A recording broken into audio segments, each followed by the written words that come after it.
Alors, c'est ça que je voulais vous dire tout à l'heure, quand je parlais sur le peur de l'islam. Moi, j'ai peur de l'islam. Mais pourtant, quand j'avais voiture blindée de la ministère avec les gardes de corps et tout ça, c'est moi-même qui j'ai refusé de les enlever, hein. C'est moi-même. Mais j'ai peur de l'islam politique. Pourquoi j'ai peur? Puisqu'ils ont tué mon père. Pourquoi j'ai peur? Puisqu'ils ont tué plusieurs milliers de personnes. Exécuté plusieurs milliers de personnes. Mais millions. Exécutées. Non, millions. L'islam politique en millions. En millions depuis des années, bien sûr, plusieurs milliers. Nous sommes en train d'être massacrés depuis 14 siècles.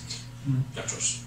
Pour ça, dans le monde, on a tout à fait raison d'avoir peur de l'islam politique.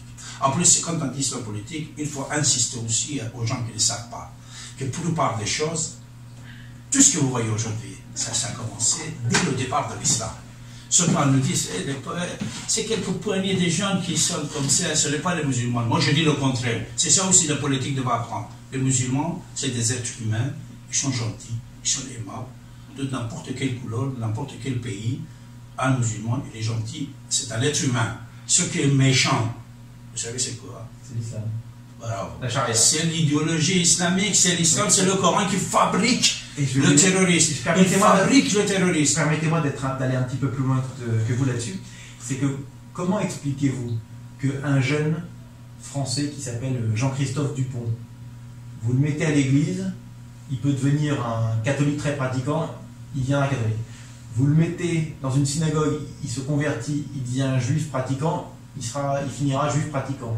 Comment expliquez-vous que ce Jean-Christophe Dupont, vous lui rentrez le logiciel islam dans la tête et la charia, et tout d'un coup, son système se met à partir sur le côté, et il veut devenir djihadiste et partir faire la guerre sainte, entre guillemets, en Syrie ou ailleurs. Donc c'est ça le problème, c'est le logiciel islam qui pose problème. Et ça ne sont pas les gens, c'est l'idéologie, de la même façon qu'on a lutté contre l'islam, contre le nazisme, on doit lutter contre l'idéologie islamique. Mais je vais vous dire une chose, le vrai problème aussi en France, c'est qu'on a une autre idéologie qui est à l'œuvre, c'est le communisme. Et vous rendez-vous compte qu'aux élections européennes en France, on a encore un parti communiste qui soit candidat. Je vous dis autre chose, aujourd'hui, les communistes ont autant de sang sur les mains, ou si ce n'est plus que les nazis.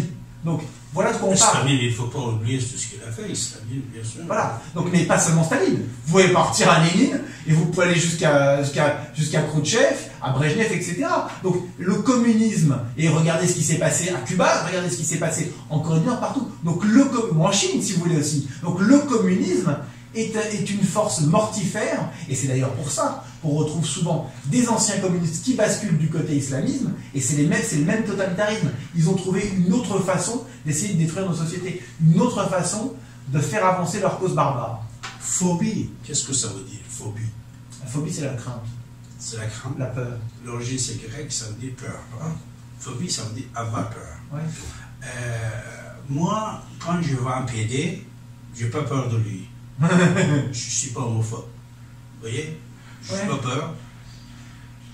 Ça aussi, je vais vous dire, puisque je vois chez vous brillant une pensée qui peut être très intéressante pour servir la République laïque française dans ce combat historique qui va avancer. Les gens comme vous doivent avancer dans cette société politiquement. Alors, mais par contre, les Égyptiens, les Perses, les Marocains, Tunisiens, les Libanais, partout dans le monde, les gens qui vivent parmi les musulmans, qui chaque jour envoient leur calissade, leur église, leur tombe est attaquée, brûlée, ces gens-là aussi massacrés, ils ont tout à fait raison d'avoir peur de l'islam. C'est pour ça autre chose qu'il faut mettre en état en France et dans le monde entier, c'est que islamophobe, ça aussi c'est une art pour vous frapper, de frapper les autres. Il faut expliquer aux gens, expliquer dans les médias que islamophobe, ce n'est pas la même chose que homophobe. Non, mais de toute façon, parce moi, j'ai pas peur des homosexuels, ils sont tellement sympas. On n'a jamais vu un groupe homosexuel venir se faire exploser dans une boîte hétérosexuelle. Voilà.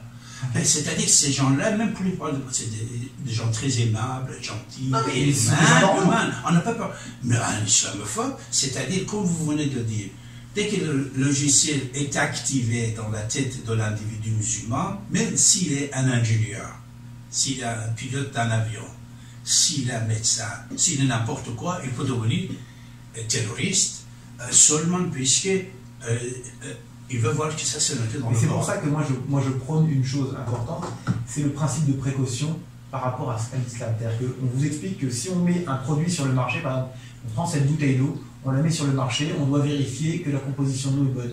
Aujourd'hui, on a une idéologie qui est mise sur le marché mondial qui s'appelle l'islam et qui dérange et qui détraque une grande partie des cerveaux.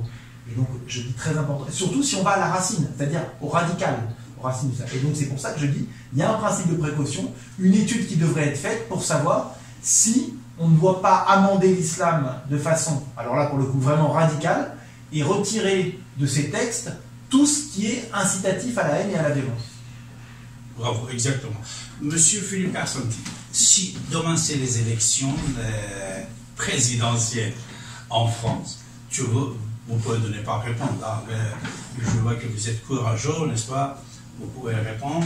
Et si demain il y aurait les élections présidentielles en France, votre favori c'est qui? Aujourd'hui, je n'en ai pas. Aujourd'hui, je n'en ai pas. C'est demain. Non mais je n'en ai pas. Non mais d'accord, mais je n'en ai pas. Le problème, c'est qu'il n'y a pas. Vous savez, si vous allez dans un restaurant et que vous ne pouvez pas manger ce qu'il y a dans le restaurant, moi je ne peux pas manger. Aujourd'hui, si on me propose Emmanuel Macron, je ne peux pas voter Emmanuel Macron compte tenu de tout ce qu'il a pu faire ces derniers temps. Je ne peux pas voter Laurent Wauquiez, je ne peux pas voter Marine Le Pen, je ne peux pas voter Jean-Luc Mélenchon. Donc si aujourd'hui l'offre qui m'est proposée n'est pas une offre qui me séduit, donc j'attendrai de voir l'homme politique qui me paraîtra le plus en phase avec mon idée, le futur de la France. J'attendrai aussi surtout une chose, c'est de savoir, l'élection aura lieu normalement en 2022 si tout se passe bien, savoir quel est l'homme politique qui me parlera de 2030 ou de 2040. Si c'est pour avoir un homme politique qui me dira, bon ben voilà, en 2022, fin 2022 on fera ci 2023, non. Moi je veux un homme politique avec une vision. Quand vous parlez à un président américain, il vous parle d'un horizon à 10 ans. Un président allemand, enfin un chancelier allemand aussi. Un président chinois, il vous parle à 30 ans. Le problème des Français, qui vous parle à 10 jours ou à 5 jours. Moi, ce qui m'intéresse, c'est d'avoir une vision, de savoir où il veut nous emmener. Et aujourd'hui, il n'y a aucun homme politique qui arrive avec autre chose. Le seul horizon politique des hommes au mois de mai 2019, c'est de savoir ce qu'on va faire aux élections européennes, comment on va gagner pour avoir le plus d'élus possible, pour renflouer les caisses du parti. Ça ne m'intéresse pas. Alors là, peut-être vous pourrez m'en répondre alors.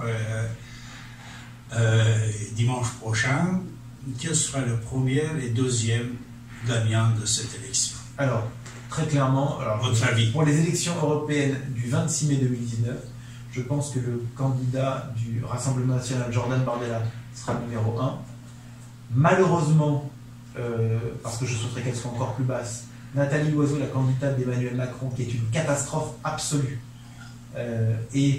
sera numéro 2. Je tiens à rappeler quand même, pour vos auditeurs, qui est Nathalie Loiseau et surtout qui il y a dans son équipe. Il y a des gens comme Fabienne Keller, qui était sénatrice de Strasbourg et qui a favorisé tout l'islam politique sur place. Elle a un type qui s'appelle Pascal Durand, qui est un type qui soutenait Marwan Barghouti, le chef terroriste palestinien, et qui prône le boycott d'Israël. Donc elle a vraiment des gens totalement infréquentables sur sa liste, vraiment plusieurs.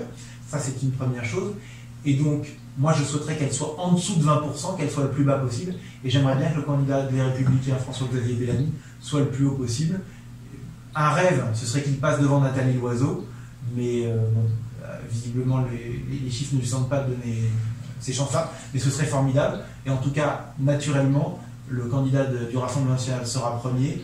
Le candidat, quand vous l'écoutez, quand vous voyez ce qu'il a proposé, c'est sûr qu'il est très bon. Ça n'est pas mon candidat, mais c'est un très bon candidat et elle l'a bien choisi. Quand on voit la différence de choix, de directeur des ressources humaines, directrice des ressources humaines de Marine Le Pen qui a choisi ce Jordan Bardella de 23 ans exceptionnel, et Nathalie Loiseau qui est une catastrophe ambulante, on se dit que vraiment il a un problème Emmanuel Macron. Mais je pense que c'est un jeu cynique aussi de sa part. Il est en fait très content qu'elle soit une mauvaise candidate et qu'elle ait un mauvais résultat. Pourquoi? Pour dire, regardez, je suis le seul à pouvoir être le rempart contre le fascisme et l'extrême droite. Et ça, c'est un calcul cynique qu'il faut dénoncer.